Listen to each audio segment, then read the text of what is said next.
अब इधर मरियम नवाज साहबा ने भी लिबर्टी में कॉन्सर्ट का ऐलान कर दिया है। यानी ये जलसा जुलसा तो अब कर नहीं सकते, चार दीवारी के अंदर इनके जलसे होते हैं, पब्लिक में जाने के ये काबिल रहे नहीं। तो अब लोगों को इकट्ठा करने के लिए लिबर्टी चौक में एक कॉन्सर्ट का ऐलान किया गया है और कहा गया जी इसके अंदर मरियम नवाज भी आएंगी। अब बंदोबस्त पता किस चीज़ का किया जा रहा है? मेरी एक दो सोर्सों से बात हुई है, वो सोर्स ये कहते हैं लाहौर के बेचारे इंतजामी ड्यूटीज़ के ऊपर हैं, वो बेचारे कहते हैं जी अब समझ ये नहीं आ रही कि अगर वहाँ पे लोगों ने इमरान खान के नारे लगा दिए या लोगों ने वीडियोस बना ली और मरियम नवाज की तकरीर के दौरान कुछ ऐसी चीज़ें रिकॉर्ड हो गई, क्योंकि वहाँ पे बहुत सारे हमारे सोशल मीडिया के जो सिटीजन जर्नलिज्म करते हैं बहुत सारे दोस्त मौजूद हैं और वो लाजमी बात है कि इसकी वीडियोस बनाएंगे और ये सब चीज़ें करेंगे।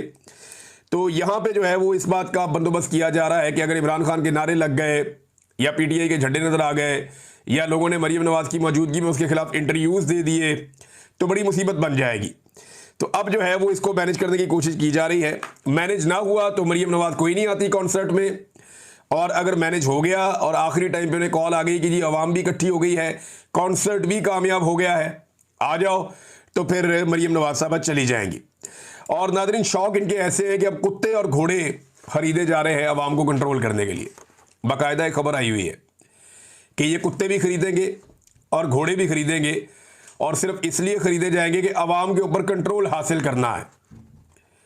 यानी आवाम को काबू करने के लिए ये बेल्जियन मेलनीज नाम के कुत्ते होते हैं, ये 50 लाख के कुत्ते लेने जा रहे हैं।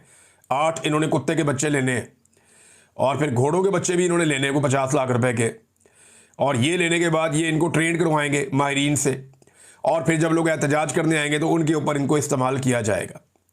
और नए को वाटर कैनन भी ले रहे हैं, कोई दूसरी गाड़ियाँ भी नहीं ले रहे हैं। तो ये अब आवाम के सर के ऊपर इन्होंने ये फैसला कर दिया कि लंबे अरसे तक मुसल्लत रहना है, तो आवाम को कुचल के ही रह सकते हैं।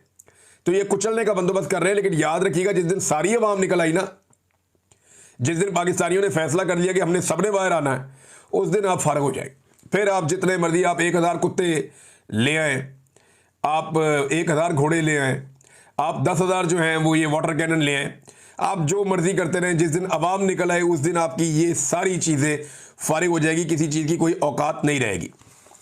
सर्वे जो है वो ये बता रहे हैं कि अवाम किस तरफ खड़ी है। ये जो नया सर्वे आया है बड़ा इंटरेस्टिंग है, और रिपब्लिक पॉलिसी सर्वे ये बताता है जनाब के लोगों से सवाल किया गया कि धांधली के बारे में आप क्या कहते हैं। ये सर्वे लाहौर में हुआ, जिसको पीएमएलएन अपना गढ़ करार देती थी, अब तो नहीं है। अब तो पीटीआई का मजबूत किला बन गया है, वो उनका गढ़ बन गया है। और ये देखें, कभी ये पीपल्स पार्टी यहाँ बहुत ताकतवर हुआ करती थी, फिर पीएमएलएन थी, आज पीटीआई है, कल कोई और होगा, लेकिन पीएमएलएन ने अपने पांव पे कुल्हाड़ा खुद मारा। ये जनाब लोगों से राय मांगी गई कि आप ये बताएं कि रिगिंग हुई है या नहीं हुई, धांधली के हवाले से आपकी राय क्या है।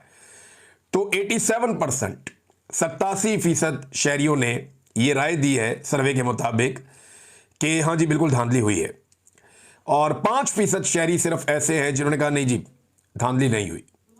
यानी सिर्फ 5% लोग ऐसे हैं जो समझते हैं कि मरियम नवाज इलेक्शन जीती, शहबाज शरीफ इलेक्शन जीता, नवाज शरीफ और रमजान नवाज इलेक्शन जीते हैं। सिर्फ 5% लोग, या याद सादिक इलेक्शन जीता, 5% लोग सिर्फ ये मानते हैं कि ये इलेक्शन ये लोग जीते हैं और धांधली नहीं हुई। 87% लोग ये मानते हैं कि धांधली हुई है और ये लोग इलेक्शन नहीं जीते हैं।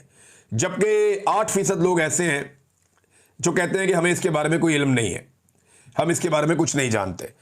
तो नादरीन ये है टोटल सूरत हाल, सर्वे मैंने आपके सामने रख दिया। अब आपको मैं सिर्फ एक इमरान खान साहब के ट्वीट का एक हिस्सा पढ़ के सुना देता हूँ, और ये मैं आपको इसलिए सुना रहा हूँ कि बहुत सारे लोग बहुत सारी बातें कर रहे हैं कि पता नहीं एहतजाज हो रहा है या लोगों ने निकलना किस लिए है या जश्न हो रहा है, एक्चुअली क्या हो रहा है। ये मैं आपको एक ट्वीट पढ़ के सुना देता हूँ, ये आप सुन लीजिए। इमरान खान साहब के ट्वीट का एक पैराग्राफ था जो आखिरी ट्वीट उन्होंने किया, जिसमें उन्होंने तारीफ की सारे पाकिस्तान की निकलने पर 5 अगस्त को। उन्होंने कहा कि हमारी तहरीक का अगला अहम दिन 14 अगस्त है। यह वो दिन है जब हमारे आबाओ अजदाद ने कुर्बानियां देकर अंग्रेजों से तो आज़ादी हासिल कर ली थी, लेकिन कौम आज तक हकीकी आज़ादी से महरूम है। इस मुल्क में जब तक आइन और कानून की बहाली नहीं होगी आज़ादी नहीं मिलेगी। 14 अगस्त को वतन अजीज में जारी फस्तायत के खिलाफ पूरी कौम एक मरतबा फिर भरपूर अंदाज में निकले। ये नादरीन इमरान खान साहब का पैगाम है पाकिस्तानी कौम को।